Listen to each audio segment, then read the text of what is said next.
Hey everyone, it's Card Advantage. Welcome to a deck tech for an awesome new deck featuring some of the best cards from Dominaria. This is Black-White Aggro.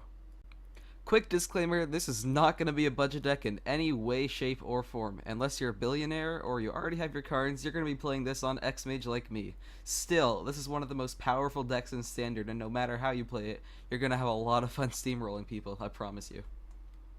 Today we're going to be looking at the list recently piloted by Dan Sied to a first place at a small Japanese tournament, the SCG Standard Classic in Baltimore, so credits to him for the deck list. Now, before we get started, if you're feeling generous, give me a like down below. It helps out the channel a lot and motivates my lazy ass to make more videos. You can also subscribe and hit the notification bell to see more videos like this. I really appreciate it. Now let's jump into this sweet and spicy deck.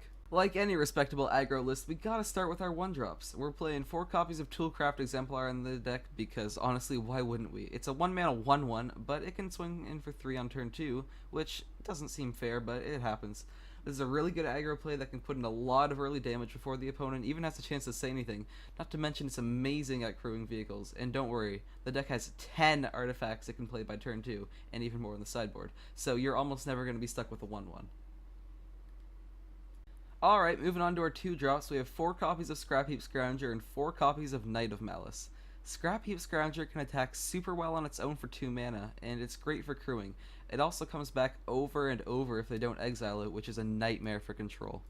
Knight of Malice is just a really solid creature. It dodges Cast Out, Seal Away, Exilon's Binding, which is actually really relevant with blue-white control decks being really prominent right now. On top of that, it's almost always a 3/2 by the time we want to attack with it, and don't underestimate First Strike. This fights and beats a lot of creatures in the first 4 or 5 turns. Just overall a really nice creature for the deck. Now, I know what you're thinking. Man, he said this was going to be expensive, but it really doesn't look too bad so far. Well, I'm about to ruin your day because we run 2 copies of Walking Ballista. There's honestly just no reason not to play this card. It shoots down small creatures, pings in at planeswalkers, and helps us get those last few points of damage in if we're in a board stall. It's also a great mana sink if we have the extra land, and it scales as the game goes on. Everything about this card is honestly fantastic, which unfortunately means it's sitting at about $25 each. The last creature in the deck is Lyra Dawnbringer, and we're going to be playing 2.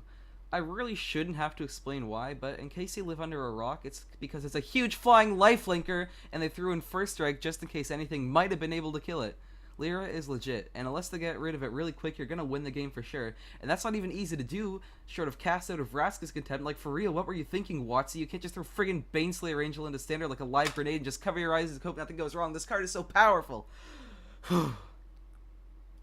And that's it for creatures.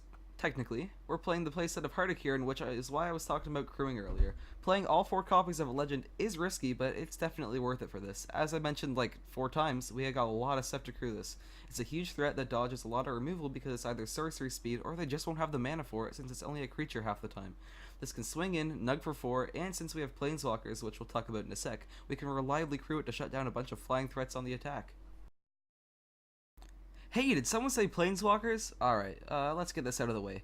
4 copies of Karn. Boom. Budget's out the window at this point. Sorry, but the problem with aggro decks is if they don't kill really quick, they start to run out of gas and just get taken over by controller mid-range value decks. Karn really helps with that. He reliably gets us a card every single turn. He slowly builds up a pool of cards we might want with the silver counters that we can pick from later. In a pinch, he can make a token that's usually a 2/2, but it can get bigger. And that's really handy. Karn is just a great value engine that the deck really struggles to function without. We're going to play 2 more Planeswalkers in the deck, and they're both Gideon of the Trials. This guy is invaluable in an aggro deck. His +1 lets us fog something to leave less of our creatures as blockers, which is exactly what an aggro deck loves. And we can also use it to make one of their blockers into a tortilla chip. He cannot turn into a 4/4 with Indestructible that can't be damaged, which is really hard for a lot of decks to deal with, and it presents a real clock. If we have nothing else to do with him, he can always emblem and add another barrier before our opponent can actually try and kill us. The last pseudo creature in the deck is History of Benalia, all 4 of them. This provides 2 really solid bodies, then makes them huge down the road. It's a ton of value and represents a lot of potential damage for just 3 mana. It's even better if we draw multiples because we can just chain them together. And don't forget, Knight of Malice is a Knight too, and it curves right into this. It becomes a 5/3 with First Strike for a turn, which is almost impossible to block well. All around A+ for History of Benalia in the deck. We're not done yet. We gotta play some removal. 3 copies of Fatal Push because I wouldn't be caught without it in this meta, to be honest. Mono Red and variants of it are still rampant, and this deck helps suspend the bleeding until we can establish a better board presence and start to outvalue those aggro decks. We'll also run 1 copy of Thopter Arrest and 2 copies of Cast Out. These are kind of expensive for removal, so we don't want to play a ton, but we really need hard answers to things like Hazoret, Rekindling Phoenix, Planeswalkers, any big creatures, Godfarer's Gift, and, well, anything. Cast Out is especially great because it handles any problem at instant speed, and if we don't need it, we can just cash it in for a card with Cycling.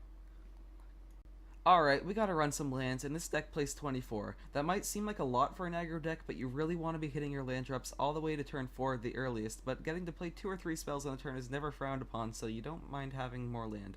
We played the usual 8 dual lands, 8 plains, 3 swamps. We're a lot heavier in white, so we want to hit double white by turn 3 for Gideon and History of Benalia.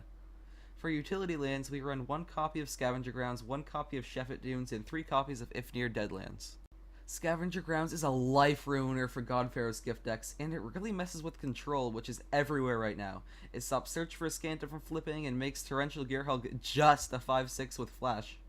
Sheffet Dunes is just extra win percentage, basically.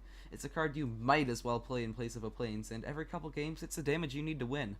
As you may have noticed, this deck doesn't have a lot of room for removal, so If Near Deadlands is just a good way to sneak it in.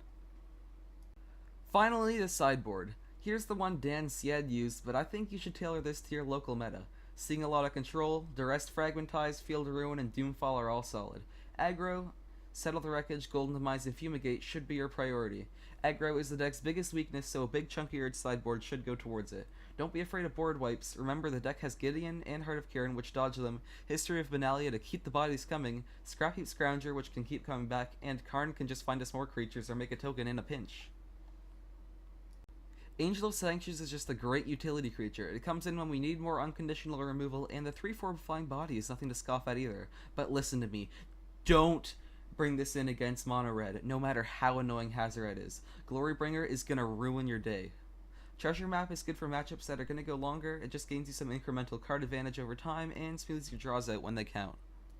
And that's it. I'm really sorry that the first deck I'm covering for Dominaria is so expensive, but this deck is sweet. It's the most resilient aggro deck I've ever played, lasting way longer than aggro has any business lasting. I really think Karn marks a new edge for aggressive decks. You just can't beat that value. If you enjoyed this video, please remember to give it a thumbs up and subscribe to see more things like it. Thanks a lot, and I'll see you later.